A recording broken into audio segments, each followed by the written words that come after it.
So today's video we're going to talk about internet father figures. This is the part 2 to the one I made before. But the first one I made, I didn't really like it. It's not that I don't agree with what I said in that video. It's more so I don't like the fact that I felt like I was using these people's names negatively in order to like put myself up here, right? And so in this video, I want to talk about lessons that I actually learned from these internet father figures, these gurus, these whatever you want to call them. And so the first one, we're just going to hop straight into it. The first one, I want to talk about Hamza. Do the hard work, especially when you don't feel like it. Basic, straightforward, it gets the point across. But what I really want to talk about is number 2. Number 2, first man. If things are hard, don't quit, just take a break. Don't quit, take a break. Now this one is such good advice, I'm not gonna lie, because I'm even using it right now.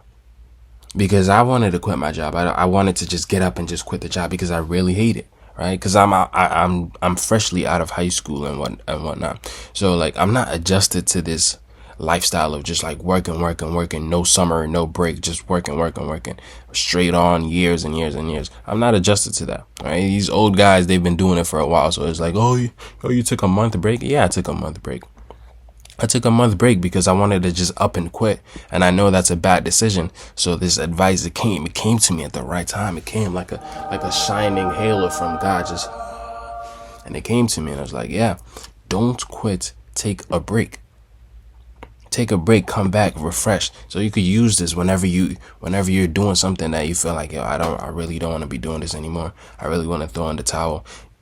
Like, yo, my YouTube channel, I haven't seen any progress at all. Don't quit, take a break.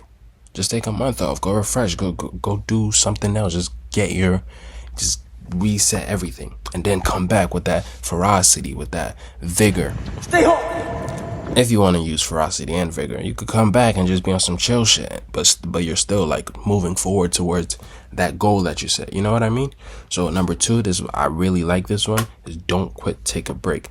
Now, I just gave you number 2, which I really like. Now let me give you something from somebody I really don't like. So number 3, fresh and fit. Women aren't angels. Now this one is solid. Right? I don't like the creator. I don't like the messenger. But this one is solid. You do have to realize women aren't angels. It's just, it's like one of those things you kind of have to realize it. Because as boys, we kind of have that, oh, girls don't poop. The girls are like this shiny, whatever. You can't live like that. You got to realize, like, women are angels. But here's the thing, though. They're not angels, but they're not demons either. Like, there's a balance to it. They're just people. They're just humans. They're just like you and me. But if you ask Myron what he thinks, he'd probably tell you something along the lines of, make fun of bitches for being stupid, call them bimbos, call them sluts, because they f***ing are, and we just want to call a spade a f***ing spade. Yeah, now you see why I don't like his content.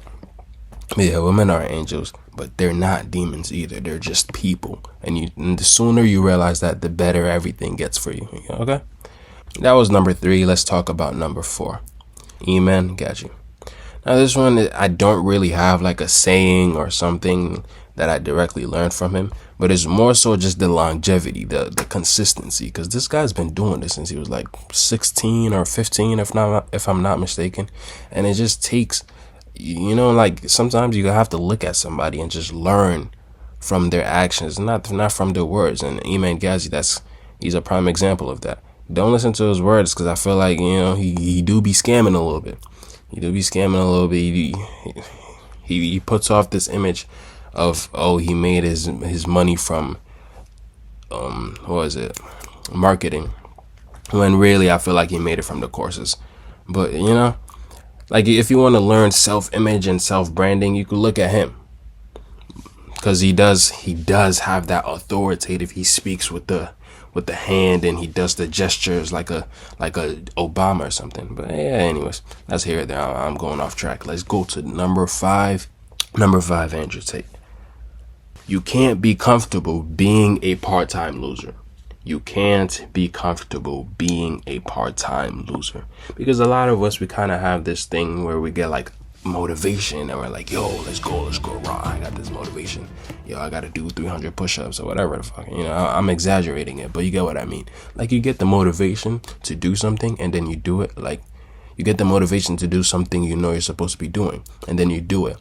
But then the motivation fades, and then you kind of slip back into like your normalcy, your complacency. You slip back into your bad habits, into watching porn, into video games and anime, and you slip back into that, right? But then the motivation comes back, and then you're like, yo, let's go.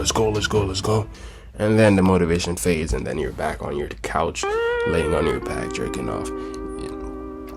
And the way Andrew Tate put it is, you need that momentum. You need that momentum to break through the atmosphere. He put it, this is how he put it. He says, when there's a rocket and the rocket's trying to get into space, it doesn't fucking pause in the middle of the air, does it? That's how he says it. It doesn't fucking pause in the middle of the air. It keeps going and going and going. And you lose momentum every time you slip back into that complacency of, let me just jerk off a little bit. I got some motivation. Let me go get the work done. Oh, yeah, I lost the motivation. Let me jerk off a little bit. You can't be comfortable with both. Now, I'm not saying you got to go all the way on the time. Go all the way all the time, because that's also not true. Like Andrew Tate, he likes to put this image forward of, he's always working. But every time you watch like his videos and his Tate speech, he's like jumping off yachts and like, you know what I mean? Like, you'll say something like, I'm always on go. I never take a second off. I don't take breaks. I've never relaxed in my entire life. I don't know what relaxing is. Don't take breaks. Breaks are for losers, right? But then you see him like jumping off the yacht, screaming woo, and it's like driving like a fast car, and it's like, are you really texting while you're not, But anyways, that's here or there. You can't be comfortable being a part-time loser. Here's 5 lessons I learned from these internet father figures, these internet gurus, whatever you would have it. Thank you for watching. If you liked the video, you could drop a subscribe. Maybe if you made it this far, please. I kind of really need like the views and shit. And I don't really like asking because it feels like I'm begging, but please, if you want to subscribe, I would greatly appreciate it.